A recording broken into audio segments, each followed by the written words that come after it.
So how does somebody break into that industry? Like, obviously you had a very, I mean, you started at the top with Michael Jackson and then kind of almost worked your way down and out of it.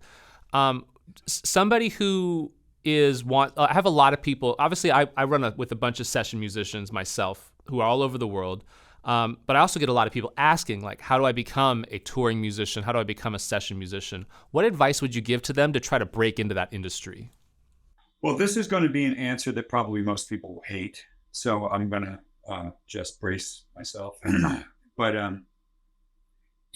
it's, I don't think there is a way to do it. I think that it's just determination that leads to circumstances that opens doors.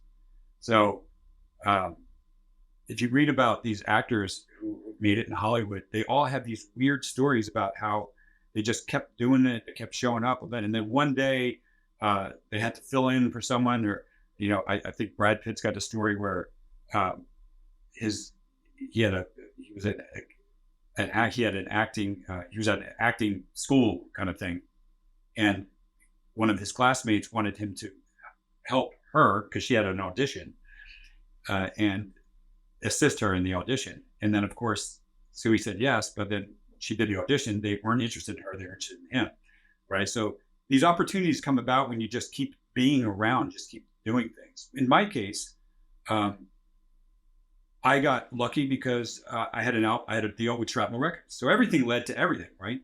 Shrapnel Records gave me the push. I got a deal with Fender Guitars, so I was got a lot of magazine push.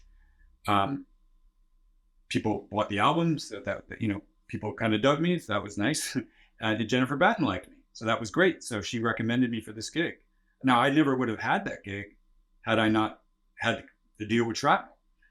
Um, so I think that what today, to be honest with you, what I would say to people is that social media and the internet in some ways makes it easier. It makes it more competitive, but it makes it easier.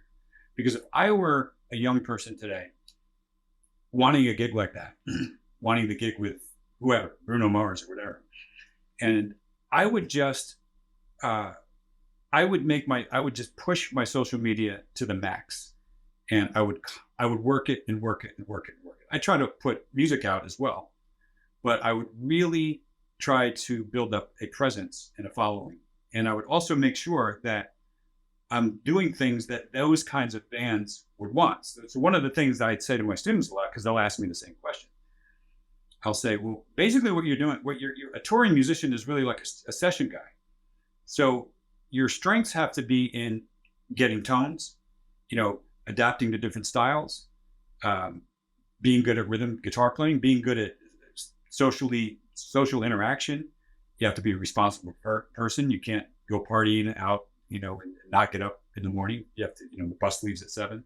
You have to have these strengths, and you can sort of convey that you are all about this on your social media platforms if you do it just right. If you dedicate yourself to that. So that's what I would do. If I were somebody today, I would I'd constantly be putting material out, constantly be showing the world my rhythm guitar skills, my ability to get tones, talking about equipment, playing lead guitar, uh, playing things that are identical to an album cut, something so that people can hear like, oh wow, and then showing that I can do my own thing as well. Um, just selling yourself, and I think that's because otherwise, what has to happen is you just have to start networking, and that's hard. That's a tough game. You have to, because a lot of these things happen in the big cities. These connections happen in LA, they happen in Nashville, they happen in New York. So you can't always be there. You can't always get invited to the parties where you're going to run into the people that are going to be interested, and you have to just make yourself available and make as many contacts as possible. So there isn't a way to do it. The way to do it is to want it really bad and to ask yourself, what would you do if you were looking for a guitar player for your pop act? Where would you look? If I was a big pop star and I needed a guitar player, chances are I already know the people, right? I'm going to go to my manager and say, is so-and-so available? Is so-and-so available? What about so-and-so? Because they are already guys I know. If they're not available, then I might say, what else is going on? And my manager at that point might say, well, I've been hearing a lot of stuff about this guy who's making a lot of noise on the internet. He's pretty cool. Check this guy out. What do you think? He looks pretty cool. What do you think of that? He just did a remake of one of your tunes, played the solo exactly, played the part, and then I'm like, oh. So I would just put myself in the mindset of a pop artist, and I would try to take advantage of some of the magical things that that technology has brought, has made possible for us today in terms of getting exposure.